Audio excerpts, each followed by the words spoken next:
Seguimos en Radar, pero con otro tema y otras panelistas. Vamos a hablar de la sociedad civil, su rol y su relación con el Estado, partidos políticos. Ya tenemos 4 mujeres. No creo que sea casualidad, doctor Ritter, que el primer panel, que era mucho más técnico e institucional, estaba integrado por 4 hombres y este de las fuerzas vivas de la sociedad sean 4 mujeres. Este será mucho más apasionado y oiremos más debate, pero yo creo que debemos comenzar por señalar que la sociedad civil en Panamá ha tenido un rol que pareciera una montaña rusa.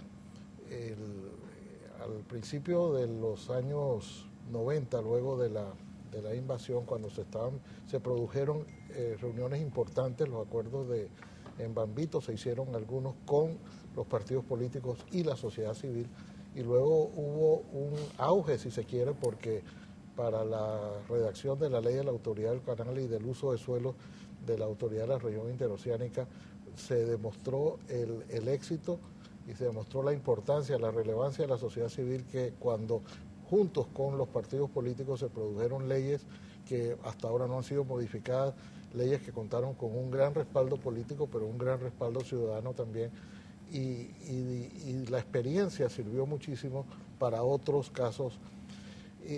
Eso tuvo después yo diría que un bajón, y un bajón muy importante en el gobierno pasado, que algunos de sus funcionarios señalaban que consultar con la sociedad civil era una especie de cogobernar, y preguntaban que quién los había elegido a ellos a la sociedad civil, para que ayudara a gobernar si no habían sido parte de los procesos electorales. Incluso los acusaban directamente de representar intereses particulares. Así es, sí. Ahora yo creo que hemos vuelto en este quinquenio a darle la importancia a la sociedad civil, y no solamente es darle la importancia en los asuntos locales, sino que quizás tuvo el sumum de esa importancia, pues, que al hacerse un foro en medio de la cumbre más importante que ha habido en América en muchos años, la cumbre de las Américas que terminó la semana pasada, hubo como preámbulo de eso algunos foros importantes de empresarios, pero quizás el que más notoriedad de esos foros previos a la cumbre fue el de la sociedad civil. Pero es la importancia que tiene la sociedad civil, que en medio de un foro, en medio de una cumbre o previo a una cumbre, se le da un espacio de esa magnitud, donde había representantes de todos los países que participarían después en la cumbre. De manera que yo pensaría que esta va a ser la tónica en el gobierno. Faltan algunas decisiones que se deben tomar, que ya fueron en algún momento incumplidas, si se quiere, especialmente en los nombramientos que ya ha hecho el presidente. Entiendo que esa política se está revisando para los nombramientos que vienen ahora, que son importantes. De aquí a fin de año habrá que nombrar a 3 magistrados de la Corte Suprema de Justicia, uno para reemplazar al magistrado Moncada y 2 más que se les vence el periodo, y habrá otros funcionarios, y eso será lo que marque la tónica del gobierno en lo que se refiere a la sociedad, a su relación con la sociedad civil. Y como lo dije en la introducción, nos acompañan 4 mujeres que han tenido y tienen diferentes roles dentro de esa sociedad civil. Teresita Yanis de Arias es dirigente política y también activista en varias causas sociales.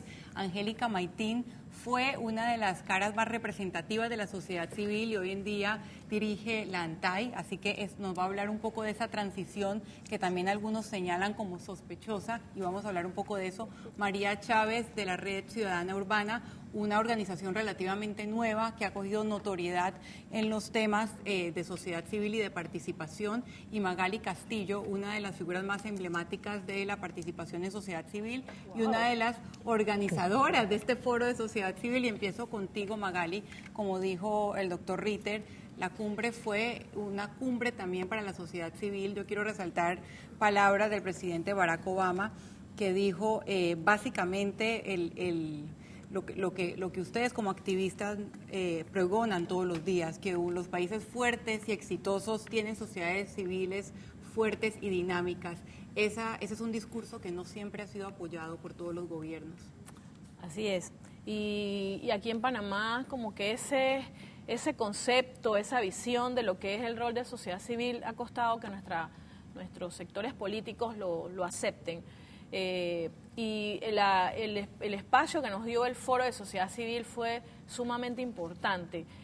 Nosotros, cuando se nos invitó a que ayudáramos en lo que era la convocatoria del evento, la Red de Derechos Humanos, que somos más de 30 y tantas organizaciones de mujeres, indígenas, discapacidad, justicia, o sea, de muchos temas, una red bastante amplia. Cuando nos dijimos, claro que sí, vamos a apoyar, porque sentíamos que era una forma de fortalecer también a la sociedad civil panameña. Y bueno, el Foro de Sociedad Civil resultó ser una situación sumamente difícil para nosotros, y siento que hubo mucha intromisión, diríamos, de sectores políticos en lo que fue el Foro de Sociedad Civil en varios países, ¿no? Porque por lo menos de Cuba, ya todo el mundo sabe lo que sucedió. La delegación que participó en Panamá era una delegación muy cercana al gobierno de Cuba. La mayoría de ellos, también habían otros sectores de disidencia que eran los menos. Y sentimos que llamó los la atención, porque claro, el Foro de Sociedad Civil era precisamente para darle un espacio a las disidencias. Los gobiernos ya tenían su espacio en la cumbre de presidentes. Te van a decir la gente la mayoría de la gente que vino de Cuba que eran sociedad civil, todos ellos representaban organizaciones. Y vimos la protesta que decía somos la verdadera sociedad civil de Cuba, y me recordó esa definición. En ese lío de quién es y quién no es de Cuba, a veces ni en Panamá, a veces entiendo los conflictos, me cuesta más entenderlo de otros países, pero sí siento que hubo mucha intromisión política en esto de quiénes venían a los foros de sociedad civil en varios países. En el caso de Panamá, yo siento que también lo hubo. Nosotros hicimos una selección de organizaciones que iban a participar, fue un proceso, hicimos 3 foros nacionales, llegaron a ser seleccionados 120 representantes panameños, pero realmente hubo alguna gente que no estaba en la lista de los seleccionados y que fueron por parte de Panamá. Es decir, que en todos los países hubo cierto grado de querer llevar a sus representantes cercanos al gobierno a estos foros de sociedad civil. Y esos son los riesgos que ocurren en este tipo de eventos. Para nosotros como organizaciones era muy difícil detectar quién era quién. O sea, yo no trabajo con ninguna institución de seguridad ni de Panamá ni fuera de Panamá. Para nosotros era muy difícil saber quién era quién. Esa tarea de ver, bueno, quiénes son cercanos al gobierno y quiénes a la oposición, difícil, eso era imposible. Pero sí sé que en el caso de Cuba sí hubo un estudio detallado de quiénes eran las personas que venían, y en eso participó Cancillería de Panamá. O sea, nosotros ahí sí es verdad que no tuvimos nada que ver. Nosotros podemos responder por la delegación de Panamá. Las 120 personas que fueron seleccionadas para participar, eso sí podemos responder nosotros. ¿Quiénes vinieron? Por el resto de los países, eso no es responsabilidad, porque nosotros no teníamos capacidad para decir este viene y este no viene. Eso era imposible. Eso era Cancillería. Habían personas designadas en Cancillería para eso. Nosotros también tenemos muchas dudas con respecto a la delegación de Cuba, pero esas dudas todavía nosotros no las hemos resuelto, porque no hemos podido tener una reunión con el equipo de Cancillería para aclarar muchas de estas cosas, que la delegación de Cuba fue demasiado numerosa, fue la más numerosa realmente, y eso nos trajo y los conflictos que habían entre ellos nos trajo los problemas que todo Panamá vio, ¿no? Los irrespetos que se dieron entre la gente cercana al gobierno y la disidencia, los irrespetos de la delegación cercana al gobierno hacia activistas de derechos humanos panameños. O sea, hubo muchos casos, algunos que yo ni siquiera he estado conociendo en los últimos días, de irrespetos a nuestra gente. Hubo mucha gente panameña afectada por lo que sucedió allí. Fue algo casi incontrolable lo que vimos. Venían con un lema, y hay grabaciones que lo dicen, que decían no hay foro. Ellos venían con una línea y una consigna clara. No hay foro. Si no se van fulano, sutano y sutano, no hay foro. E intentaron hacerlo en 2 mesas, porque hubo 5 mesas que sí funcionaron sin problema, con participación cubana. O sea, no es que todos los cubanos vinieron, claro. Hubo mesas que sí trabajaron adecuadamente, produjeron documentos, pero hubo 2 mesas en las que el lema de ello era no hay foro. Que eran las mesas más, por así decirlo, políticas, gobernabilidad democrática y participación ciudadana. Teresita, usted vino por otro motivo, pero está que se habla en este tema. No, es porque creo que pasaron cosas que fueron muy graves. La primera es la detención de una serie de disidentes cubanos que viven en la isla. Y yo le advertí a las autoridades a quienes debía de advertirle que quienes venían de la isla no iban a ocasionar aquí un problema, particularmente bueno, los de la disidencia, porque los demás vinieron, incluso, que es una cosa que vale la pena averiguar, Magali, vinieron con pasaportes, tengo entendido, que oficiales y diplomáticos, a pesar de que decían ser de organizaciones de la sociedad civil. Y que además me había revelado Joanny Sánchez que lo más probable era que hubiera una provocación por parte de la delegación oficial del gobierno cubano para los temas que son de verdad los que en estos momentos llaman la atención en Cuba y fuera de Cuba. Es decir, si esta conversación que hay y esta apertura necesaria, imprescindible para la paz, para la democratización y para poner de nuevo a reconciliar a 11 millones de cubanos que, dicho sea de paso, tienen una diáspora de una cuarta parte de su población repartida por todo el mundo, se puede hacer de manera ordenada y pacífica en una transición negociada. Lo primero fue la detención en el aeropuerto de 6 activistas, que cuando yo empiezo a darle seguimiento, ¿por qué son detenidos y maltratados verbalmente de esa manera? La Cancillería pide disculpas. No, la Cancillería pide disculpas. Uno de los más representativos de la disidencia cubana, Moroa, Juan Alberto Madrazo. No Madrazo, pero uno de ellos estuvo con nosotros en uno de los primeros días de la cobertura y nos dijo que habían recibido las disculpas de Cancillería, o sea que fue un incidente para él que no había pasado a mayores. Bueno, yo creo que pasó a mayores porque ellos lo anotaron y estaban muy asustados, sobre todo unas muchachas que venían representando una organización que se llama Cubalex, que da asistencia legal en Cuba a las personas que lo requieren.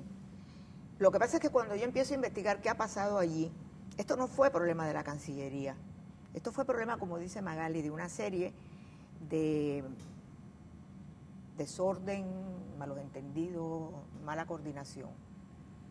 Los servicios de seguridad cubana le entregan a miembros del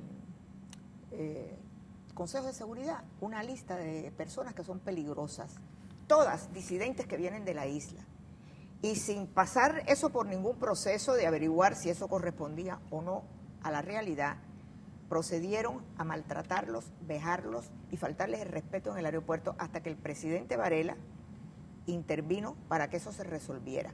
Porque lo otro que íbamos a tener los panameños era un escándalo monumental a nivel mundial cuando te dijeran que los disidentes de la isla que vienen a participar en el foro, en el tema de la sociedad civil, están detenidos y los otros llegan en unos aviones de Cubana con pasaportes oficiales y pasaportes diplomáticos.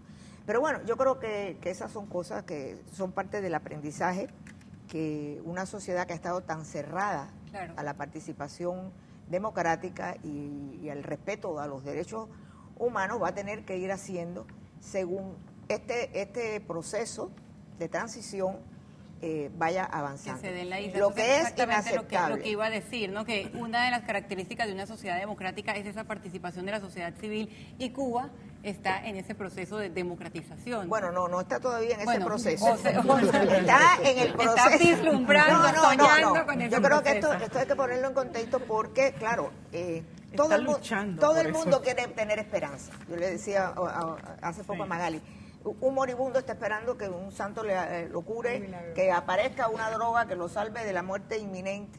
Entonces, en Cuba también la gente quiere tener esa esperanza de que pueda haber un proceso de reconciliación entre hermanos, entre miembros a veces de la misma familia, después de 57 años de desencuentros, de una situación extremadamente difícil que ha llevado, como te digo, a una cuarta parte de la población de la isla a abandonar ese proyecto. Eso debe dar un mensaje. Yo le doy la bienvenida, yo siempre explico que yo nací en Cuba, Y para entenderme a mí y yo para entenderme a mí misma, ese es un dato fundamental, que yo nací cubana. Claro, esa Pero yo identidad soy es ciudadana importante. cubana, yo soy ciudadana panameña y como le he explicado muchas veces a los cubanos de la isla, mis amores y mis lealtades están en este país. Así que por eso me siento con la confianza de poder decir en ese tema lo que pienso. Claro, por eso te pregunté tu opinión, porque el lugar donde uno nació lo sigue definiendo, aunque uno se nacionalice, lo digo por experiencia, pero vamos a volver en el siguiente bloque a hablar un poco más de la sociedad civil panameña. ¿Cuál es su rol y cuáles son las principales críticas y aportes que ésta debe hacer? Usted quédese en Radar.